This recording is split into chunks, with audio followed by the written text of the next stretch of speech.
to get myself ready for the third Fantastic Four reboot, not inside the Roger Corman one, we decided to rewatch the previous 3 Fantastic Four movies, which is weird. So you had the 2005, the 2007, and then the 2015. So it seems like if this one doesn't work now in 2025, we gotta wait 10 more years for another Fantastic Four shot. So we'll go with the first ones. You know, I think casting-wise, it's an incredible mixed bag. I mean, Chris Evans as Human Torch was a really solid pick. Michael Chiklis is The Thing, amazing. Ian Gulford, I butchered his name, I'm sorry, I'm driving. Pretty solid Mr. Fantastic. Jessica Alba's Sue Storm. I was thinking back, I'm like, at that time, who else would have read the script and went, okay, so I stripped down to my underwear. Yeah. For a scene. Yeah. Because you turn invisible. Okay. You know, who else would have fit that part and would have agreed to do what was done? Julian McMahon as Dr. Doom.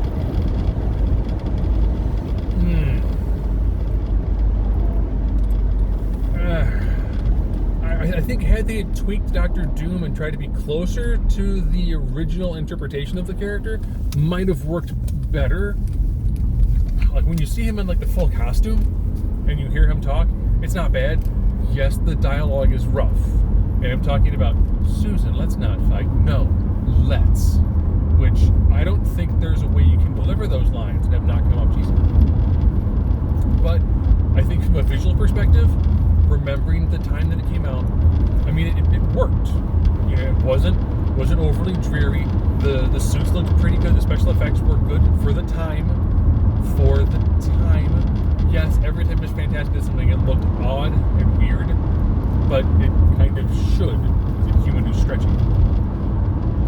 I think the suit on Michael Chiklis looked fantastic. You know, I mean, Doom's a hard character. My wife went, okay, well, explain Dr. Doom. I'm like, okay. I'm like, so he's a ruler of a country, technologically advanced, normally is in suits, and is really good at magic, actually. So take Iron Man and Doctor Strange and combine the two of them and have rule a small country. Oh. That's essentially Dr. Doom. Oh. So instead we got Lex Luthor Doom. Watch her some. It wasn't bad. It's not great, but it's not bad. Maybe that's viewing the 2005 film with the 2025 way of movies that have come out, and it's not bad. Yes, they butchered the villain, which is never good. Did they nail the familial bond? Yeah. But they did a good job there. Now, Return of Silver Surfer. Lawrence Fishburne as the voice of Silver Surfer was fantastic. The Fantastic Car, cool to see. Again, Doom was your main villain, and at least they worked in, hey, Doom's a genius too. You know, when he did the tachyon pulse to get the board for himself. Okay, cool. The power swapping thing, again, was interesting. I kind of liked it. Pulling in more of the military, yeah, world's at stakes, I can understand. Galactus being a fart cloud, again, they ruined it. So we had 2 movies in, not fantastic, pun intended, not really horrible, and they butchered essentially 2 iconic films. The 2015 version, oh, I almost wish you could have taken the special effects from 2015 and put them in a film as like the 2005 version, and just kind of blend it like that. Casting. Again, a mixed bag. Do I think Miles Teller was a good Reed Richards? Yes. Did I like the showing him and Ben as kids and then them kind of growing into the roles? Yeah. Where the first ones, they started out like, hey, they're older, they're already friends. Okay. Their version of Doom, again, butchered. Just, I don't know how. I think it's hard to be like, and we're going to throw in Dr. Doom. He's the iconic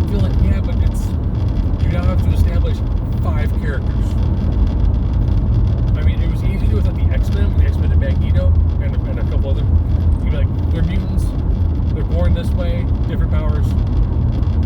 You know, you can establish the characters that way. But with this one, you can't just begin with, oh, they all have powers. That's the Incredibles. You have to show them getting their powers, and then them learn how to use their powers, and then them battling someone. And now we're looking more towards Silver Surfer and Galactus. With Galactus, they've shown like the actual silhouette. And I'm like, okay, you know, it looks like they went, okay, so we have special effects from the 2015 version, where the effects are better, but the plot is just, it's like everyone's a scientist. Everyone's a genius. Okay. And they went more of like the Ultimates route. And they don't feel like a family. Towards the end, they actually feel like a family. They went way too much into the military side of things, which I think kind of really stymied the way the movie could progress and could go. They almost went, okay, you know, let's not do Right Jerry. Okay. Let's lean into the body horror aspect for two of the characters. Okay.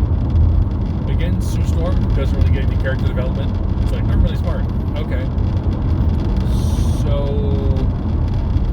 it's not the Sue Storm we're used to. It's more or less like, okay, so you are Hermione Granger with the ability to turn things invisible. Michael B. Jordan, how was he as Johnny Storm? You know, I thought a pretty good job.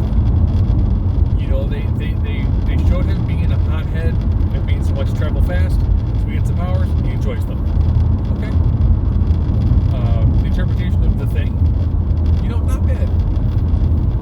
I still say it's hard to beat Michael Chiklis because he just had such a warmth to him, where this thing was just stone. So it makes me kind of go, well, Michael, we've seen. So we finished watching those three, and I was like, okay, so rank them. And my wife and Liver Dog both went. Nope, the first one. First one, my favorite. Okay.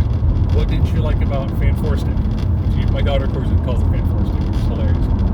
They're like really dark, like almost had a horror vibe to it. I'm like, yeah, they definitely lean more into science fiction suspense.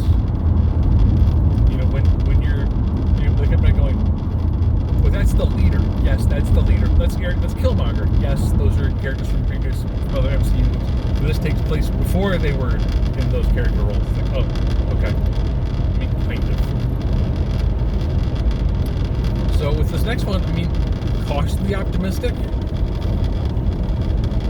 mean, it's going to come down to, does it feel like a family? And the first couple of trailers have shown them feeling familial enough. Do I think the Mandalorian is going to do a good job? If they lean towards him being like, hey, he's an older patriarch, okay, I can see it. Will he and Sue Storm need to have some good chemistry? Yes. Have we seen it in the trailer so far? No. I think the Thing looks decent. Yeah, I like how, again, he looks cartoonish, but the CGI looks on point. So, interesting to see where they go with it, because so far you had, I won't say you had 3 swings and a miss. I will say you had a really solid bunt. Like, they got onto first base with the first one.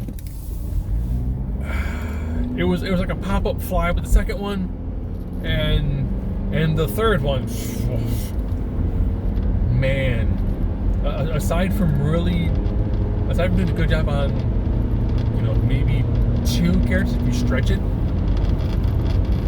not a good movie at all. So we'll see what we get with 2025 Fantastic Four, and if it doesn't work, hey, there's always 2035.